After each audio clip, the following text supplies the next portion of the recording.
चलिए dear students, आप लोगों को वास्तविक संख्याएं है जो 10वीं कक्षा का अध्याय नंबर 1 उसका आज आप लोगों को उदाहरण बताने वाले हैं।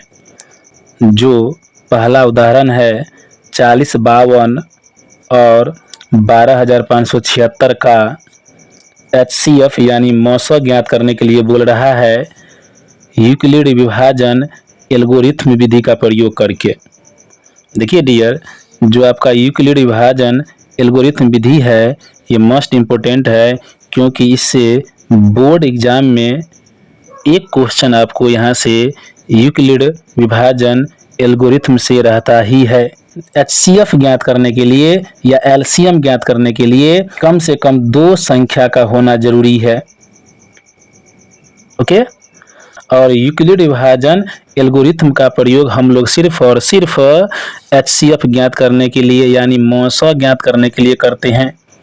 चलिए, जो भी आपको 2 संख्या यहाँ पे दिया है उसमें जो बड़ी संख्या है वह 12576 है और जो छोटी संख्या है वह 4052 है।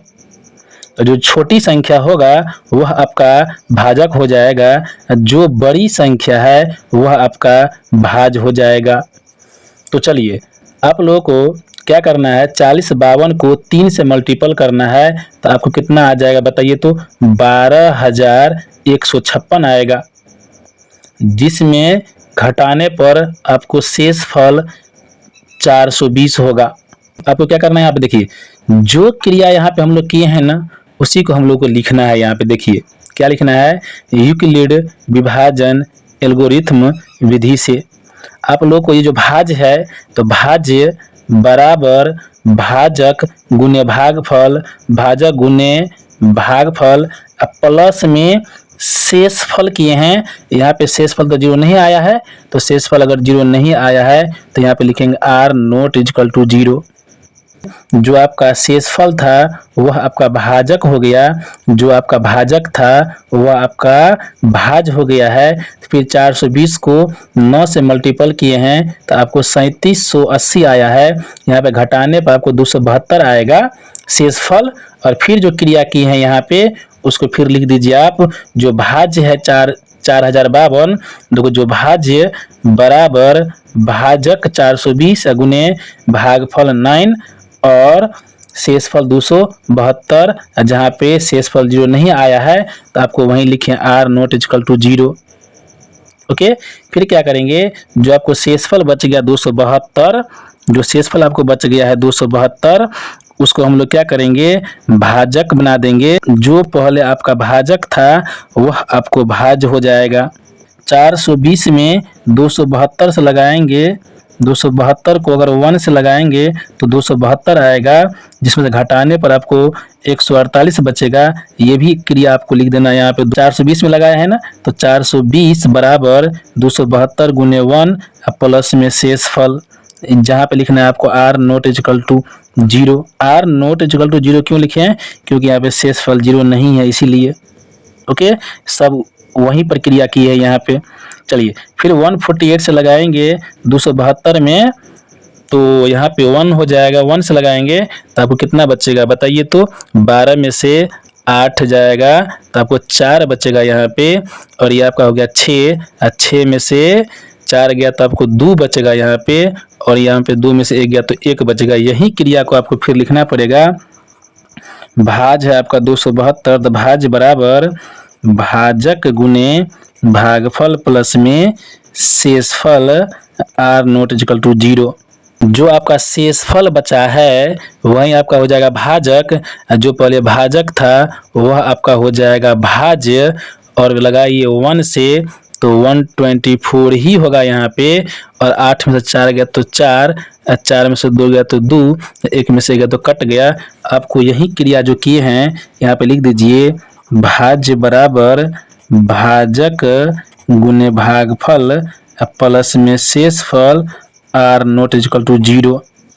देखिए, फिर अगर हम करेंगे यहाँ पे जो आपका शेषफल है वह आपका भाजक हो जाएगा, जो आपका भाजक था पहले वह आपका भाज्य हो जाएगा।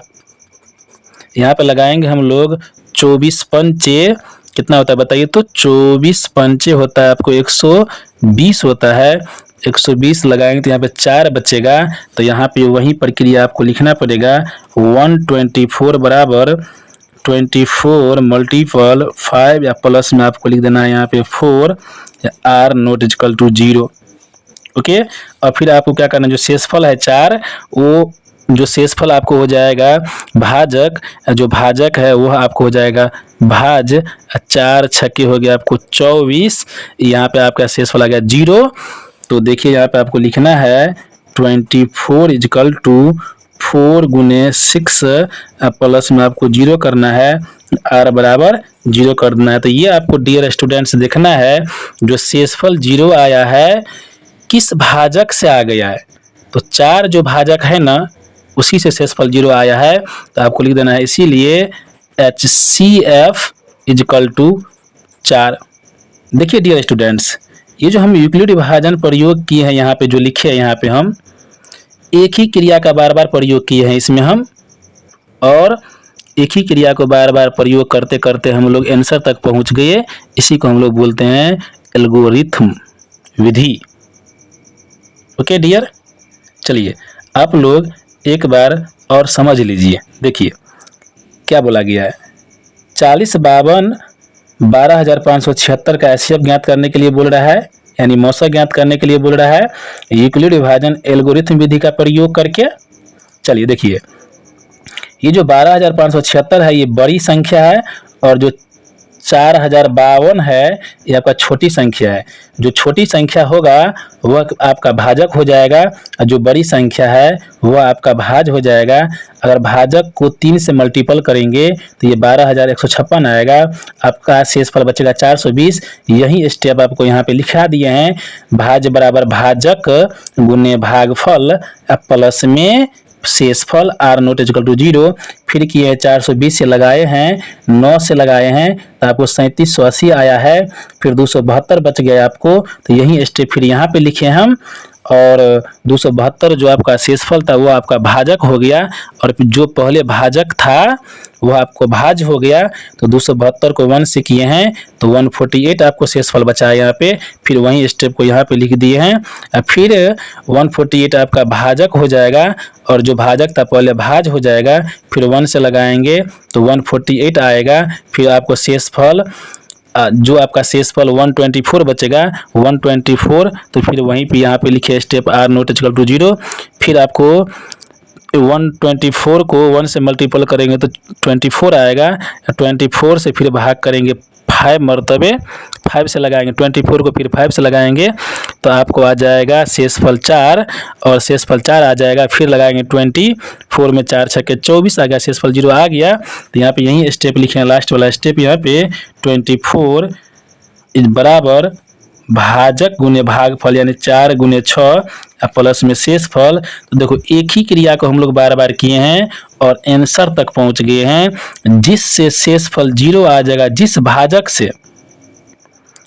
भाजक से शेषफल 0 आ जाएगा वही भाजक आपका HCF कहलाएगा, यानी मौसा कहलाएगा। तो देख लीजिए आपका 4 जो भाजक है ना, ये 4 भाजक, इसी 4 भाजक से आपका शेषफल 0 आ गया, इसीलिए 4 जो होगा इसका मौसा होगा।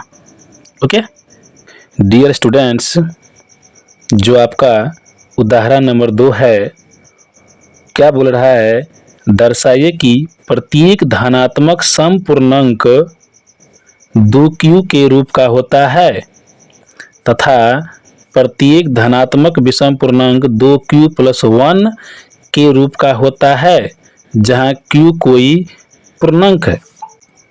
देखिए डियर, आपको a को जो है ना एक धनात्मक पूर्णांक मान लेना है, और तथा b इक्वल टू 2। यहाँ पे हम b का मान 2 क्यों लिए हैं बताइए। देखिए a जो धनात्मक पूर्णांक है और b बराबर जो 2 लिए हैं हम यहाँ पे, जो देखिए जो q के बगल में 2 है ना, इसीलिए b का मान 2 ले लेना है, क्योंकि यहाँ पे जो आपको ये धनात्मक पूर्णांक जो a है ये बड़ा होगा किससे, b से। a बड़ा है किससे, b से, ए हो जाएगा आपका भाज्य हो जाएगा, जो बी है आपका वह भाजक हो जाएगा, जो क्यू आपको जो पूर्णांक दिया है ये यहाँ पे आपको क्यू हो जाएगा, जो बचेगा आपको वो शेषफल हो जाएगा।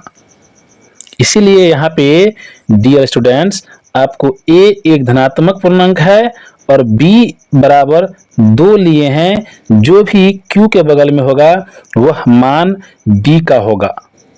ओके, जो क्यू के बगल में होगा वही बी का मान होगा। क्यों? क्योंकि अगर हम 2 को क्यू से गुना करेंगे तो 2 क्यू होगा ना, इसीलिए आपको बी का मान कौन सा लेना है, जो क्यू के बगल में होगा वह आपको बी का मान ले लेना है। जो क्यू होगा ना वह क्या हो सकता है बताइए तो, वह 0 से बड़ा भी हो सकता है और 0 के बराबर भी हो सकता है। इसीलिए आपको यहाँ पे लिख देना है यूक्लिड विधि से। चलिए डियर, आपको यहाँ पे एक चीज और ध्यान देना है, आपको जो आपका शेषफल होगा वह हमेशा भाजक से छोटा होगा। यानी अगर 2 से छोटा होगा तो बताइए क्या सब होगा, 0 होगा और 1 होगा, शेषफल नहीं होगा। तो चलिए, अगर यहाँ पे हमको यूक्लिड विभाजन एल्गोरिथम विधि से लिए हैं तो क्या करेंगे, a इजकल टू 2q, यानी भाज्य बराबर भाजक गुने भागफल, अब प्लस में क्या बताइए तो शेषफल। यहाँ पे हम लोग लिखेंगे अतः में क्या लिखेंगे, a का मान। देखिए a का मान क्या निकलेगा बताइए तो, a का मान निकलेगा आपको यहाँ पे दिया है 2q, तो 2q होगा, प्लस में आपको यहाँ पे शेषफल है तो शेषफल का मान क्या होगा पहले बताइए तो 0 होगा। यहाँ पे a का मान 2q निकल गया। फिर देखिए, फिर लेंगे हम लोग 2q प्लस r है ना, यहाँ पे r का मान फिर क्या लेंगे बताइए 1 लेंगे। यहाँ पे आपको a का मान जो है 2q निकल गया और यहाँ पे जो है आपका a का मान 2q प्लस 1 निकल गया ना। तो यही आपको लिखना है यहाँ पे, अतः 2q 1, जो 2q है ये तो 2 से पूरा कट गया तो 2q समपूर्णांक कहलाएगा, और जो आपका 2q प्लस में 1 है अगर इसमें हम 2 से भाग करेंगे तो 2 तो पूरा कट जाएगा, मगर ये 1 कटेगा 2 से नहीं कटेगा, इसीलिए 2q प्लस 1 जो है ये आपका धनात्मक विषम पूर्णांक कहलाएगा। ओके, आपको जो उदाहरण नंबर 3 है वही उदाहरण नंबर आपको 2 में भी बताए हैं, सेम टू सेम। इसमें हमको बोल रहा है विषम पूर्णांक के लिए, इसीलिए हम लिखेंगे यहाँ पे, माना कि a एक विषम पूर्णांक है तथा b का मान हम लोग 4 लेंगे। क्यों लेंगे, क्योंकि जो q के बगल में होता है वही b का मान होता है। तो क्या करेंगे हम लोग, जो a होता है बड़ा हो जाएगा, b छोटा हो जाएगा, q हो जाएगा, r हो जाएगा। जो r है शेषफल है और शेषफल का मान क्या होता है बताइए तो हमेशा भाजक से छोटा ही होता है शेषफल का मान। इसीलिए जो शेषफल है उसका मान क्या होगा बताइए तो 0 से लेकर के 3 तक होगा। इसी को आप लोग को लिख देना है यूक्लिड विभाजन एल्गोरिथम विधि से। क्या लिखना है बताइए तो, a बराबर 4q प्लस में r लिखना है, अतः a का मान, तो a बराबर लिखेंगे यहाँ पे 4q, r का मान पहले 0 लेंगे तो यहाँ पे 4q हो गया, फिर r का मान 1 लेंगे, फिर r का मान 2 लेंगे, फिर r का मान हम लोग 3 लेंगे। और आपको यहाँ पे ध्यान देना है, अगर 4q में 2 से भाग करेंगे तो पूरा कट जाएगा, ये सम हो गया। और इसमें 1 जो है 2 से नहीं कटेगा, ये भी सम हो गया। जो 2 है और 4 है 2 से कट जाएगा, सम हो गया। जो 4q प्लस 3 है इसमें 3 जो है 2 से विभक्त नहीं होगा, 2 से नहीं कटेगा, इसलिए विषम हो गया। इसलिए आपको यहाँ पे लिख देना है, अतः 4q प्लस 1 और 4q प्लस 3 एक धनात्मक विषम पूर्णांक है। ओके, चलिए डियर स्टूडेंट्स, क्या बोल रहा है, एक मिठाई विक्रेता के पास 420 काजू की बर्फियां और 130 बादाम की बर्फियां है। वह इनकी ढेरियां बनाना चाहती है।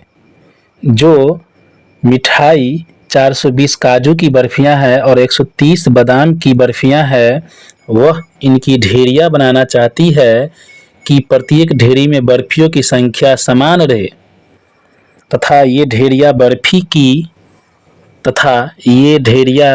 की परात में न्यूनतम स्थान घेरे।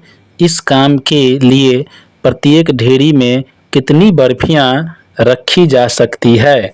तो डियर स्टूडेंट्स, आप लोगों को कुछ नहीं करना है, जो भी संख्या दिया है 130 और 420 का HCF निकालें। चलिए, आप लोगों को 130 जो दिया है आपको वह हो जाएगा आपका, जो 130 दिया है वह आपका भाजक हो जाएगा, जो 420 है वह आपका भाज हो जाएगा। तो आप यहाँ पे लगाइए, तो कितना से लगाइएगा, तो आप लगाइएगा यहाँ पे 3 से लगाइएगा तो कितना होगा बताइए। तो यहाँ पे आपको हो जाएगा 0, यहाँ पे हो जाएगा 3 तिया 9 और यहाँ पे आपको हो जाएगा 1 तिया 3।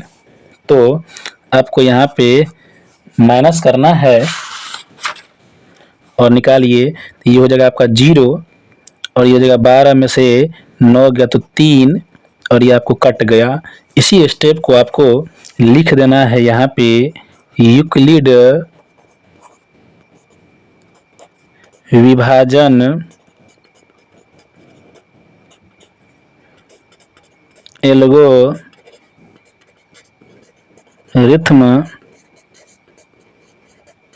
विधि से। देखिए डियर, यहाँ पे जो क्रिया किए हैं इसी को आपको लिख देना है यूक्लिड विभाजन एल्गोरिथ्म विधि से। और यहाँ पे हम लोग क्या काम किए हैं, 420 में 130 से भाग की लगाए हैं, कितना से 3 से गुना करके, और शेषफल आपका 30 आ गया, आर नॉट इक्वल टू 0। देखिए डियर, यहाँ पे हम जो काम किए हैं 420 में 130 से भाग किए हैं, 130 को 3 से गुना किए हैं, तो शेषफल आपको 30 बच गया। देखिए वहीं लिखे हैं 420 बराबर 130 गुने 3 प्लस में आपको शेषफल किए हैं आर नॉट इक्वल टू 0 किए हैं। फिर आपको क्या करना है, जो आपको शेषफल बच गया उसको आप लोगों को भाजक बनाना है। जो भाजक है वह आपका भाज हो जाएगा। यहाँ पे भाग कीजिए, तो अगर 30 से लगाएंगे यहाँ पे तो 4 से लगेगा, क्योंकि 3 चौका 12 यानी 120 हो जाएगा। यहाँ पे अगर हम घटाएंगे तो 0 हो जाएगा, यहाँ पे 10 हो जाएगा यहाँ पे, और ये कट जाएगा। फिर यही स्टेप को आप लोग लिख दीजिए, 130 बराबर 30 गुने 4 प्लस में 10 आर नॉट इक्वल टू 0। फिर 10 से लगाएंगे 30 में तो 10 तिया 30 यहाँ पे हो जाएगा। आपका जो शेषफल है यहाँ पे 0 आ गया, देख लीजिए। और आपको लिख देना है यहाँ पे 30 इक्वल टू 10 गुने, आपको लिख देना है 30 बराबर 10 गुने 3 प्लस में शेषफल आ गया 0, 0 आर बराबर 0। इसीलिए 130 और 420 का जो HCF होगा वो कितना हो जाएगा बताइए, तो 10 हो जाएगा।